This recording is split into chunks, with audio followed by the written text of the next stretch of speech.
Ma palun lavale eelmisel aastal konverentsil osanenuna ja ühe muutusalgas projekti ka kaasa teinud ning coachimisega läbi viinud projekti kirjeldaja ning ühtlasi ka eile missioonipreemia saanud Pae gümnaasiumi direktrissi Isabella Riitsaare.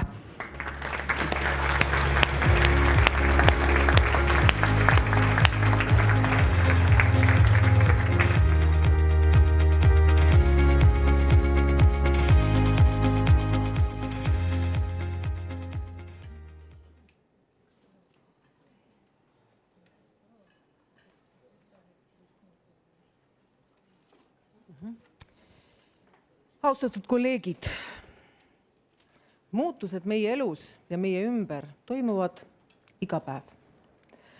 Nad mõjutavad igat üht meist, meie asutusi, organisatsiooni kultuuri. Muutusi on keeruline ellu viia, sest alati ei lähe nii, nagu oled mõelnud, nagu oled planeerinud. Kuidas muutustega toime tulla? Kuidas neid juhtida? Keda kaasata? Need on küsimused, millele me tihti otsime vastust.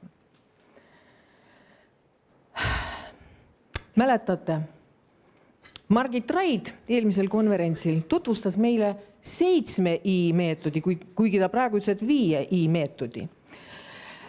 Ja me pidime teiega kirja panema juhtimisalaseid termineid I algustähega, mis tähendasid planeerimist, rakendamist, mõjusust. Alar Kolk tutvustas meile Kreisi 8 meetodit. Mäletate, A4 paberit, lehte pidime voltima, kuni saime 8 akent, kuhu siis saime oma mõtted ja ideed sisse kanda. Tihti juhtub nii, et koolituselt või konverentsilt naastes konverentsil just töötad nagu väga aktiivselt kaasa, mõtled, paned kirja, aga konverentsilt naastest rutiin tuleb peale ja kõik need sinu märkmed jäävad kuhugi paberivirna alla. Tookord nii ei juhtunud. Jõudsime kooli ja oma meeskonnaga asusime tegutsema, võttes aluseks koolitusel õpitud uued meetodid. Kasutades Kreisi 8 meetodid, me prototüüpisime oma ideed paberile. Me saime päris ilusa pildi. Aga otsustasime, et meil on vaja kooli territoorium korrastada selleks, et saada paremaid võimalusi nii õppe kui ka õppekasvatusvälise tegevuse organiseerimiseks. Pilt oli ilus, aga küsimusi oli ikkagi palju. Kuidas, kes, milliste rahadega. 7 I-meetodi abil me saime kõik need asjad nagu välja mõelda, aga oli ikkagi vaja üle vaadata, mis olukord on. Ja nüüd ma arvan, et kui te vaatate seda videot ja võtate asja huumoriga, see on väike kild koolielust.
situatsioon siis kohe peale eelmise aasta konverentsi. Ja niimoodi tegutsedes me saime nagu sellest I7 meetodi abil esimese ja teise etappi paika. Me saime teada, mida on vaja muuta ja mida on vaja teha. Kui me olime 3.–4. etapi juures, see on avastuste ja ideede etapp, siis me saime endale abiks coachi. Ja coachiks oli tookord meil Margit Raid. Margit aitas meie meeskonnal meie mõtted korrastada, prioriteedid paika panna, teekond niimoodi märgistada, leida endale koostööpartnerid ja isegi vaadata natukene kaugemale. Esimesed 4 etappi võtsid osa meil kuskilgi 4-5 kuud ja kevad jõudis kätte ja oli aeg hakata paberil ja planeeritu ellu rakendama. Aktiivne töö käis meil maist augustini ja avatseremoonia, meie objektide avatseremoonia toimus meil 2. septembril, esimene oli teada ju puhkepäev, 2. septembril käesoleval aastal. Valmis said siis siseõuele terrass koos lavaga, sai valmis võrk ja korvpalliväljak, õuesõppeklass väikse paviljoni kujul. Me istustasime ka 108 elupuud ja meil hakkasid toimuma välinäitused. Seda kõike me saime teha ainult partnerite toel. Partnereid oli mitu. Haridusamet, kes võimaldas meile coachi, Tallinna linn, kes finantseeris spordiväljaku katte, lapsevanemad, kes aitasid soetada elupuud.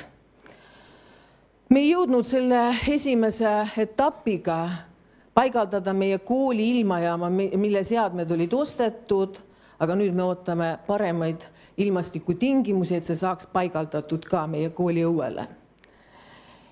Ja see muutus jätkub ka edasi, nagu ma juba ütlesin, Margit aitas meil nagu vaadata sinna silmapiiri taha ja me leidsime uued võimalused, kuidas me saaksime selle projektiga edasi minna ja tänaseks jällegi ootame kevadet selleks, et paigaldada kooli territooriumile välitrenažöörid ja tenniselauad.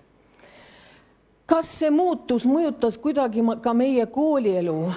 Kindlasti ja sellele annavad vastust meie kooli õpetajad ja õpilased.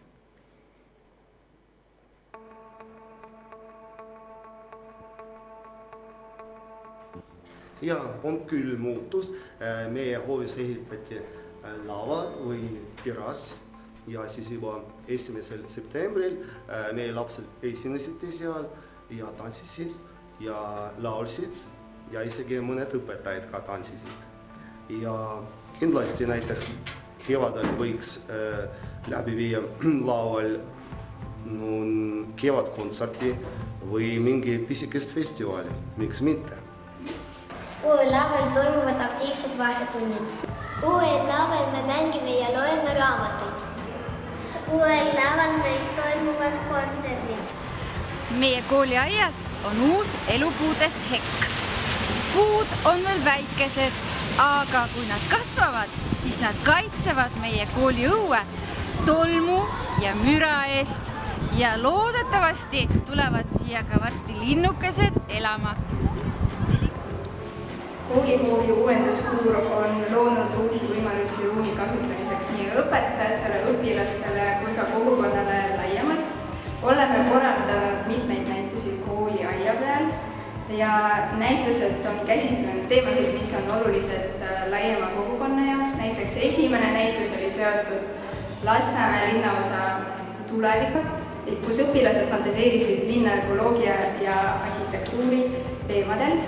Teine näitus, mis on leidnud aset sügisel, on käsitlenud sotsiaalseid probleeme ja lisaks sellele iga vaataja sai vastata küsimustele, kui aktuaalsed on need probleemid tema jaoks ja meie statistilised andmed näitavad, et 49% vaatajatest olid möödakäijad, mitte Tallinna Gümnaasiumi töötajad või õpilased.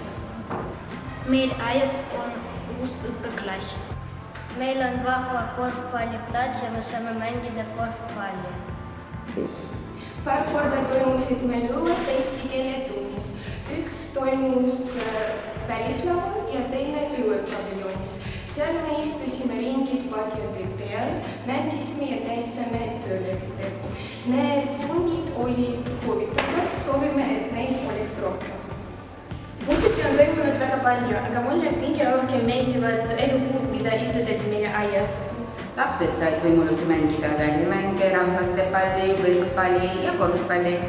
Päevakoolirühmas mängisid lapsed õpetajaga huvitavad mänge.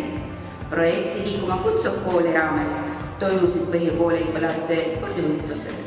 Uus mänguväljak motiveerib õpilased ja õpetajad uudeks saavutusteks. Meil on nüüd koht, kus me saame areneda ja viia oma ideid ellu. Täna sellele on ametid võetud võimalusi teha loomulisi projekte ja näidata neid laevale kogukonnale. Nüüd saab õues korraldada igasuguseid üritusi ja minu unistus on korraldada välislaval kevadkontsert. Meile meeldib mängida korvpalli. Nüüd meie kooli õues on uus korvpalliplats. Ja siin me saame mängida korvpalli.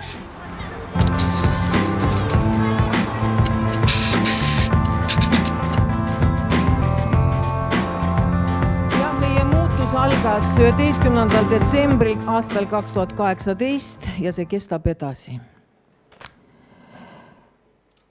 Tänase konverentsi pealkiri on salajane eesmärk. Meie kõigi elus on ilmselt kas isiklikud laadi või tööalast laadi salajased eesmärgid. Selleks, et eesmärgid täituksid, on vaja strateegiat ja tegevuskava. Ja nad kindlasti toovad endaga kaasa ka muutusi meie elus. Meie suurem soov on, et muutused, mis meiega toimuvad, annaksid meile ainult positiivseid emotsioone. Et meil oleks tahtmist ja jõudu tegutseda ja midagi korda saata.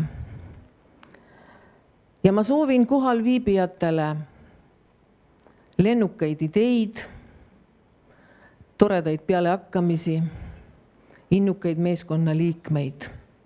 Ma tänan teid tähelepanu eest ja soovin kõigile ilusat jõulueelset aega. Tänan. Suurepärane. Suur aitäh, Isabelle. Suur aitäh.